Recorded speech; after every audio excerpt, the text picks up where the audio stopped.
Hello everyone, welcome है आप सभी का आज के इस न्यू वीडियो में। गुड मॉर्निंग आप सभी को। कैसे हैं आप लोग? आई होप सभी लोग अच्छे होंगे, मज़े में होंगे और मैं भी ठीक ठाक हूँ। तो ये जो व्लॉग है ये है सैटरडे का। सुबह का टाइम था और सुबह के अभी ना 5:30 पौने 6 बजे का टाइम था। उजाला तो काफ़ी ज़्यादा हो गया था। तो मैं यहाँ पर उठी थी सुबह सुबह, क्योंकि अभी मुझे जो नाश्ता बनाना था ना बच्चों के टिफ़िन के लिए, तो उसमें ना बहुत सारी तैयारी करनी थी, मतलब सब्ज़ी वगैरह काटनी थी। और आज मुझे पाव भाजी बनाना है।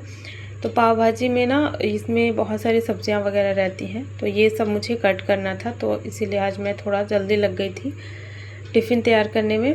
और बस यहाँ पर सारी सब्जियां मैंने कट कर ली थी। इसमें आलू है और शिमला मिर्च है, गाजर है और इसमें फूल गोभी भी है और साथ में इसमें मटर भी है। मटर तो फ्रोज़न वाला है जो मैंने रखा हुआ है फ्रिज में, तो वही वाला मटर लगभग 1 कटोरी। और सारी चीज़ें मैंने एक बड़े वाले कुकर में ऐड कर दी हैं, मतलब सारी सब्जियां। और फिर इसमें थोड़ा सा पानी डाल दिया है। पानी ज़्यादा नहीं, लगभग 1 गिलास के आसपास, 1 कप बड़ा सा इसमें पानी डाल दिया है। और थोड़ा सा नमक डाल दिया है ताकि जो सब्जियां हैं बढ़िया से गल जाएं और जल्दी पक जाएं। और थोड़ा सा हल्दी पाउडर डाल दिया है और इसके अलावा इसमें कुछ भी नहीं डालना है। फिर मैंने यहाँ पर ढक्कन लगा दिया था। और आज क्या क्या हुआ है, बहुत सारी मतलब चीज़ें आज हुई हैं, अचानक से सब कुछ हुआ। तो आगे इसी वीडियो में आप लोगों को देखने को मिलेगा। तो ये तो सुबह से ही था, मैं आराम से मतलब अपना जो भी है सुबह से सारा काम स्टार्ट होता है वो मैं अपना शुरू कर दी थी। तो आरुष का स्कूल था, वैसे अन्या की छुट्टी हो गई है 1 हफ्ते पहले ही। तो आरुष को ना पाव भाजी बहुत ज़्यादा पसंद है और इस बार तो विंटर में उसने बनवाई भी नहीं थी, क्योंकि विंटर में ना काफ़ी सारी जैसे ज़्यादा ऑप्शन रहते हैं ना कुछ बनाने का। तो काफ़ी टाइम के बाद फिर कल बोला कि मम्मा मुझे ना पाव भाजी खाना है। तो फिर इसलिए यहाँ पे मैं सुबह जल्दी उठ कर के लग गई थी। और सारी सब्जियां ना बस 5-6 सीटी आने तक मैंने पका ली हैं और इसके बाद फिर इसको मैश कर लिया है पोटैटो मैशर से। और इसमें ना बहुत अच्छे से मैश हो जाता है। और ये वाला जो कुकर है मेरा, ये काफ़ी अच्छा है, स्टील का है। तो इसका जो लिड है ना, आउटर लिड है, मतलब इसका जो ढक्कन है बाहर की तरफ से लगता है। तो इसमें इस तरीके से कुछ भी अगर बनाना हो तो बहुत अच्छे से बन जाता है, काफ़ी आसानी होती है इसमें, जैसे कुछ भी मिक्स करना हो, मैश करना हो। तो इस पे मैंने अच्छे से इसको मैश कर लिया है। और भाजी जितनी ज़्यादा बारीक रहती है उतना ही ज़्यादा टेस्टी बनती है। और आप इसमें चाहें तो बीट रूट वगैरह डाल सकते हैं, उससे ना इसका कलर बहुत अच्छा आ जाता है। अभी मेरे पास था नहीं, क्योंकि आजकल गर्मी में भी थोड़ा कम आ रहा है, तो बिना प्लानिंग के ही बना। तो इसलिए मैंने यही सारी चीज़ें बस डाल करके बना ली हैं और सारी सब्जियों को अच्छे से मैश कर लिया है। और यहाँ पर कढ़ाई में तेल गरम किया है और इसके बाद इसमें डाल दिया है जीरा और थोड़ा सा हींग ऐड किया है। और फिर इसमें डाल दिया है प्याज और हरी मिर्च और लहसुन को मैंने कूट करके डाला है, मतलब बढ़िया से उसमें कूट लिया है अदरक के साथ में। और फिर इसको डाल दिया है, लहसुन का पेस्ट इसमें डालेंगे तो ज़्यादा अच्छा टेस्ट आता है। और फिर यहाँ पर सारे मसाले डाल देंगे, सब्ज़ी में जो मसाले पड़ते हैं वही। और थोड़ा सा हल्दी पाउडर, नमक, और इसमें लाल मिर्च पाउडर का यूज़ मैं बहुत कम करती हूँ, मैं मतलब रखती ही नहीं हूँ अपने किचन में। तो आप इसमें ना लाल मिर्च पाउडर वगैरह अगर ऐड करेंगे तो और अच्छा टेस्ट आएगा, मतलब देखने में भी अच्छा लगता है। मैं तो नहीं यूज़ करती हूँ, मुझे लगता है कि उसमें कलर मिक्स होगा, इस वजह से मैं नहीं यूज़ करती हूँ। तो यहाँ पर बस सारे मसाले मैंने डाल दिए थे। और इसके बाद ये जो सारी सब्जियां मैश की हुई हैं इनको ऐड कर देंगे इसमें।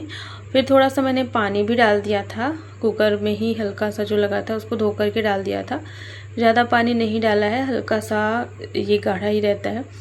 तो फिर यहाँ पर इसको अच्छे से मिक्स करके और अब इसमें डाल देंगे पाव भाजी मसाला 3 से 4 चम्मच और बढ़िया से इसको मिक्स कर लेंगे। और धीमी आंच में इसको छोड़ देंगे पकने के लिए। मसाला डालने के बाद ये बस 2 मिनट के लिए इसको और पकाएंगे। और नमक फिर मैंने अलग से डाल दिया था, नमक पहले भी इसमें डाला था जब सब्ज़ी को हम पकाए थे, और अभी जो है थोड़ा सा नमक और ऐड कर देंगे अलग से। और बस यहाँ पर जो भाजी है ना बन के तैयार हो गई है। तो मैं इसी तरीके से बनाती हूँ, सिंपल तरीके से, और बहुत अच्छी भी लगती है। और सबसे अच्छी बात है ना कि बच्चों को पसंद भी आती है। इसमें सारी सब्जियाँ करके और बच्चों को खिला भी सकते हैं, क्योंकि बच्चे ना अक्सर सब्ज़ी खाने में नखरे करते हैं।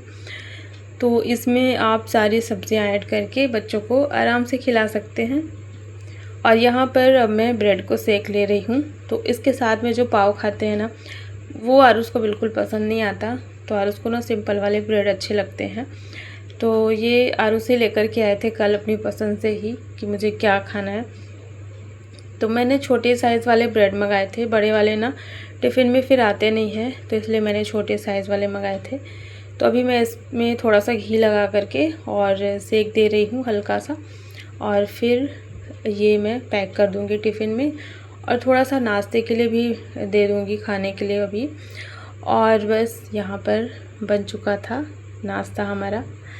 तो सुबह के टाइम पे तो सब कुछ ठीक ठाक चल रहा था, मतलब अच्छा ही चल रहा था। इसके बाद ना फिर मैं, जैसे मेरा डेली का रूटीन होता है बिल्कुल वैसे ही सब कुछ सही चल रहा था। लेकिन सुबह के लगभग 10 बजे हुए थे, उस टाइम पे मम्मी की तबीयत थोड़ी सी ज़्यादा ख़राब हो गई थी। और हमारा नाश्ता वगैरह हो गया था, मतलब मम्मी भी नाश्ता की, चाय पी, सब कुछ वैसे ही जैसे हर दिन होता था। उसके बाद मम्मी जैसे चक्कर से आने लगते हैं ना, और बहुत वीकनेस आ जाती है उस टाइप से। तो मतलब वो बैठे बैठे उनकी आंखें बंद हो जाती थी इस टाइप से, जैसे खाना पीना वगैरह खा ली हैं फिर भी ऐसा लगता था जैसे बिल्कुल जान नहीं है, बहुत वीकनेस आ गई वो उस टाइप से। तो फिर हस्बैंड भी ऑफिस चले गए थे, और ऑफिस जब वो चले गए थे उसके बाद मैंने 10-15 मिनट के बाद ही फिर उनको कॉल किया कि मम्मी ना मतलब ठीक नहीं लग रही हैं। पता नहीं क्यों अचानक से मुझे ऐसा लग रहा था कि बहुत अजीब सा मन में फ़ील हो रहा था मम्मी को देख करके। और एक चीज़ ये भी था कि कल फिर संडे हो जाता अगले दिन, तो मैं यही बोल रही थी कि चलिए आज चल करके मम्मी को दिखा देते हैं डॉक्टर को, और नहीं तो फिर कल ना संडे हो जाएगा, संडे को डॉक्टर्स मिलते नहीं हैं, तो क्या पता एक दिन में कहीं ज़्यादा दिक्कत ना हो जाए। तो मन में ये चीज़ें चल रही थी, तो वही मैं हस्बैंड को यही बोली थी। तो हस्बैंड बोले चलो ठीक है मैं आता हूँ अभी 5 मिनट में, तुम रेडी होकर के नीचे उतरो।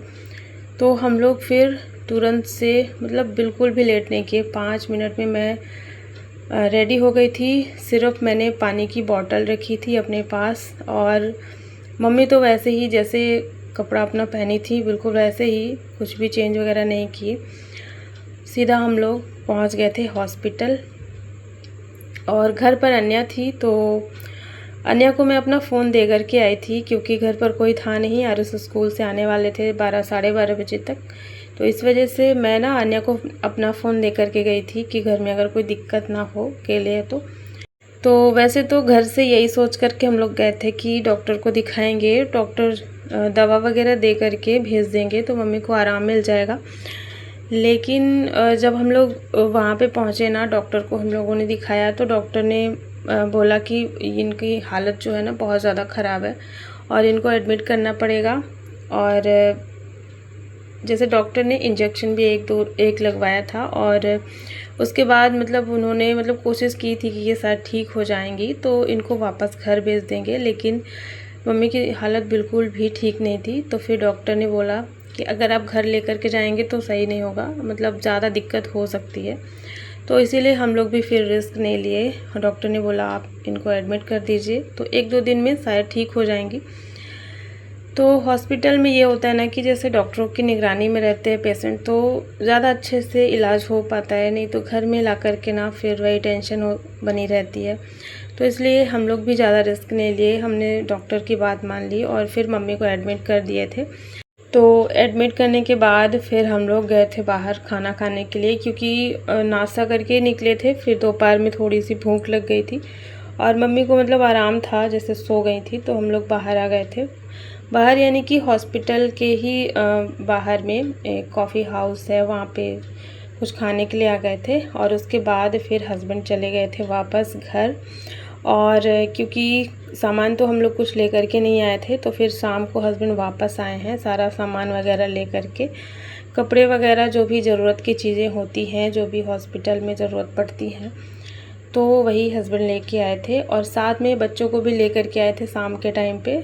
तो मतलब आज तो उनका बस आना जाना घर से हॉस्पिटल और हॉस्पिटल से घर 2 राउंड हो गया। और पता है मेरे घर से ना हॉस्पिटल काफ़ी ज़्यादा दूर में है, बहुत दूर है, मतलब 1 घंटे तो आराम से लग जाते हैं सिर्फ जाने में, और वही आना जाना 2 घंटा। तो काफ़ी ज़्यादा भागम भाग वाला, बहुत टेंशन वाला दिन था ये हमारे लिए। तो यहाँ पर ना बच्चे आ गए थे साथ में, और फिर थोड़ी देर ये लोग बैठे थे, उसके बाद हम लोग थोड़ी देर के लिए बाहर आ गए थे। और क्योंकि इन लोगों को भी जाना भी था, रात हो गई थी, रात के 9 बज गए थे, तो अभी इनको निकलना भी था यहाँ से। तो वही हम लोग टहलते टहलते आ गए थे हॉस्पिटल के कैंटीन में। हॉस्पिटल का जो कैंटीन है ना, वो यहाँ पे मतलब हॉस्पिटल के अंदर में ही है। तो यहाँ पे ज़रूरत की जितनी चीज़ें होती हैं खाने पीने की, चाय बिस्किट और जो भी छोटी मोटी ज़रूरत की चीज़ें होती हैं, साबुन वगैरह, तो वो यहाँ पे आराम से मिल जाती है। मतलब बहुत राहत है कि हॉस्पिटल के अंदर ही ये चीज़ें मिल जाती हैं, अगर कभी किसी को आना हो अकेले तो परेशान नहीं होना पड़ता। तो यहाँ पे वही मैं भी कुछ अपने लिए ली थी, टूथपेस्ट और एक साबुन ली थी, बस इतना ही। और फिर चाय पिए थे, क्योंकि आज मैं चाय भी नहीं पी थी, तो हस्बैंड बोले चाय पी लो और फिर तुम इधर चले जाना वापस। और वहाँ से फिर हस्बैंड और बच्चे चले गए थे घर। तो ये है अब अगले दिन का वीडियो। बहुत थोड़ा थोड़ा करके मैंने वीडियो शूट किया है। मुझे भी अच्छा लग रहा था, आप लोगों के साथ में शेयर करने का मन हो रहा था, क्योंकि आज जो है मम्मी की तबीयत थोड़ी ठीक है। ये संडे का दिन था, अगले दिन का ये वीडियो है। दोपहर का टाइम था, अभी 12 बजे हुए थे। तो यहाँ पर लंच आ चुका था, और यहाँ पर जो खाना है ना, वो पेशेंट को यहीं मतलब हॉस्पिटल की तरफ से मिलता है, और खाना बहुत अच्छा रहता है। मतलब यहाँ के जो स्टाफ है ना, वो भी खाना खाते हैं ये।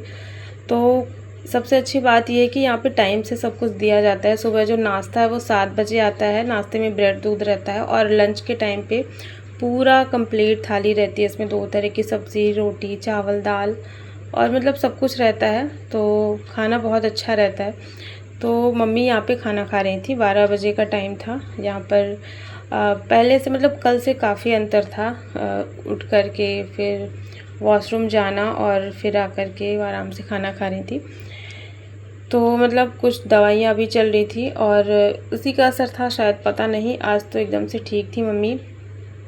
इसके बाद फिर ना मैंने कोई वीडियो शूट नहीं किया था, मुझे टाइम ही नहीं मिला। और पता है हॉस्पिटल में बैठे बैठे ना फिर मन भी नहीं करता है कुछ भी वीडियो वगैरह बनाना, और पूरे टाइम बैठे बैठे तो फिर अजीब सा ही लगता है। बस ऐसा लग रहा था कितना जल्दी यहाँ से डिस्चार्ज हो जाए, मम्मी छुट्टी हो जाए तो घर पे जाएं। भले ही घर पे जा कर के अच्छे से केयर कर लें, लेकिन हॉस्पिटल में ना रहने का मन नहीं करता है।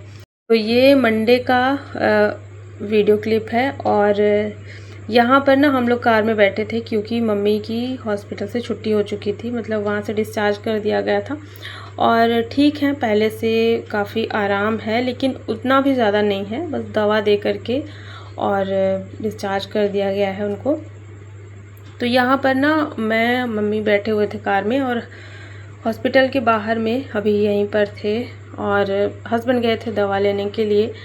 तो 10 बजे का टाइम था, और मैं फिर हस्बैंड को बुला ली थी उस टाइम पे ही, जब डॉक्टर ने छुट्टी दी थी ना मम्मी को, तो उस टाइम पे ही फिर मैं बुला ली थी। तो टाइम पर ही हस्बैंड आ गए थे, लेकिन यहाँ पे ना बहुत ज़्यादा भीड़ थी, दवा वगैरह लेने में काफ़ी सारा टाइम लग गया। तो यहाँ से निकलने में ही हम लोगों को लेट हो गया था। तो मतलब 11 साढ़े 11 बज चुके थे यहीं से निकलने में। तो घर जाते वक्त ना इतना ज़्यादा अच्छा लग रहा था कि बस जैसे कि एक ही दिन हुआ था, ज़्यादा दिन नहीं हुआ था, लेकिन ऐसा लग रहा था कितने दिन हो गया घर नहीं गए हैं, कहाँ आ गए हैं। तो बहुत ज़्यादा खुशी हो रही थी, और बस लग रहा था कितना जल्दी अपने घर पहुँचें। तो यहाँ पे ना बैठे बैठे भी वेट नहीं हो रहा था, ऐसा लग रहा था बस जल्दी से घर पहुँच जाएं। थोड़ी देर बस वेट करने के बाद अभी मैं आ चुकी हूँ अपने घर, और घर हम लोग पहुँचे थे 12:30 बजे। तो बस यहाँ पे जब मैं आई तो आते ही सीधा मैं वॉशरूम में चली गई थी नहाने के लिए, और कपड़े वगैरह ढेर सारे थे जो भी हॉस्पिटल में यूज़ हुए थे ना, वो सब मुझे धुलना है, लेकिन टाइम बिल्कुल भी नहीं था। तो भी मैंने सारे कपड़े साइड में रख दिए थे, पूरा बैग जो है साइड में ही रख दिया था। इसके बाद ना मैं सीधा नहाने चली गई थी और नहा के इतना ज़्यादा अच्छा लगा, क्योंकि ना हॉस्पिटल में रहने के बाद ना अजीब सा हो जाता है, मतलब ऐसा लगता है हम खुद ही बीमार हो गए हैं पेशेंट के साथ साथ। तो जब मैं नहा के आई तो मुझे बहुत अच्छा लगा और बस ऐसा लग रहा था कि मैं सो जाऊँ, इतना अच्छा ठंडा ठंडा सा लग रहा था और काफ़ी हल्का महसूस हो रहा था। फिर मैं आ गई थी सीधा किचन में, और यहाँ पर ना हस्बैंड सुबह सब्ज़ी बनाए हुए थे और उसके स्कूल जाना था, तो भिंडी की सब्ज़ी उन्होंने बनाई हुई थी और मतलब वो सब लोग नाश्ता भी कर चुके थे। फिर यहाँ पे अभी मैं रोटी बनाऊँगी और मम्मी को भी भेज दिया था नहाने के लिए, जब तक मैं यहाँ पर दाल में तड़का लगा देती हूँ। आते ही मैंने मतलब नहाने के बाद जैसे ही मैं आई तो मैंने दाल रख दी थी और उसके बाद मैंने ना फटाफट से रोटियाँ बनाई थी और एक तरफ मैंने रोटी बना के रख ली है। फिर दाल पक गई तो उसमें तड़का लगाया और फिर चावल रख दिया था। तो मतलब सब्ज़ी बनी थी तो फिर ये सारा काम ना जल्दी हो गया था मेरा, ज़्यादा टाइम नहीं लगा। तो फाइनली घर आ कर के बहुत सुकून मिला और अब जो है आगे का क्या है वो सब आगे आने वाले ब्लॉग में आप लोगों को देखने को मिलेगा, क्या कैसे है। अभी फ़िलहाल तो अभी मम्मी ठीक हैं, तो बस लग रहा था कि मैं खाना खा कर के ना और सीधा मैं सो जाऊँ, ऐसा लग रहा था, क्योंकि मतलब हॉस्पिटल में तो नींद भी उतनी अच्छे से नहीं आती है। तो बस ऐसा लग रहा था कि जल्दी से खाना खा कर के और मैं सीधा सो जाऊं। तो आज ना कुछ भी काम नहीं हुआ था और काम तो वैसे काफ़ी सारा था, घर में भी थोड़ा सा सामान इधर उधर हो रखा था, तो वो सारी चीज़ें मैं फिर बाद में करूँगी आराम से। और बाकी मतलब अभी जो जितना ज़्यादा ज़रूरी था उस काम को करने में लगी थी। वैसे तो हस्बैंड संभाले हुए थे पूरा घर और मतलब उन्होंने ही पूरा सब कुछ ये सब किया। बच्चों को तो आता नहीं है खाना वगैरह बनाना, घर की साफ़ सफाई खाना पीना सब कुछ हस्बैंड ने ही संभाला हुआ था। तो थोड़ा सा घर भी बिखरा हुआ था, वैसे ज़्यादा नहीं था, मतलब थोड़ा बहुत होता है ना जब हम कहीं से बाहर से आते हैं तो लगता ही है कि घर मेरा बिखरा हुआ है। तो वो सब मैं बाद में करूँगी और देखती हूँ अगर शाम को टाइम मिला तो शाम को ही कर लूँगी। लेकिन फ़िलहाल अभी ना बहुत सारी चीज़ें मेरे दिमाग में चल रही थी, काफ़ी कुछ चल रहा था, तो मुझे बस वही सब करना था। और यहाँ पे बस लंच जो है मैंने तैयार कर लिया था, सिंपल सा खाना वही बना था, दाल चावल, और गर्मा गर्म ना दाल चावल बहुत अच्छा लग रहा था। घर का खाना 2 दिन के बाद मुझे मिला है तो मुझे ना बड़ा अच्छा लग रहा था। अपना घर का खाना और घर का जो सुकून है वो कहीं नहीं मिलता, कहीं भी नहीं मिलता। कितनी भी अच्छी जगह आप चले जाओ, कितनी भी अच्छी जगह मतलब पैसे दे करके अगर आप ख़रीद लो, वहाँ पे अगर आप रहो ना, तो घर वाला सुकून कहीं भी नहीं मिल सकता है। तो बस आज का व्लॉग भी मैं यहीं पर एंड करती हूँ। आई होप सभी को पसंद आया होगा और वीडियो को लाइक कर देना, चैनल को भी सब्सक्राइब ज़रूर कर लेना। Bye bye.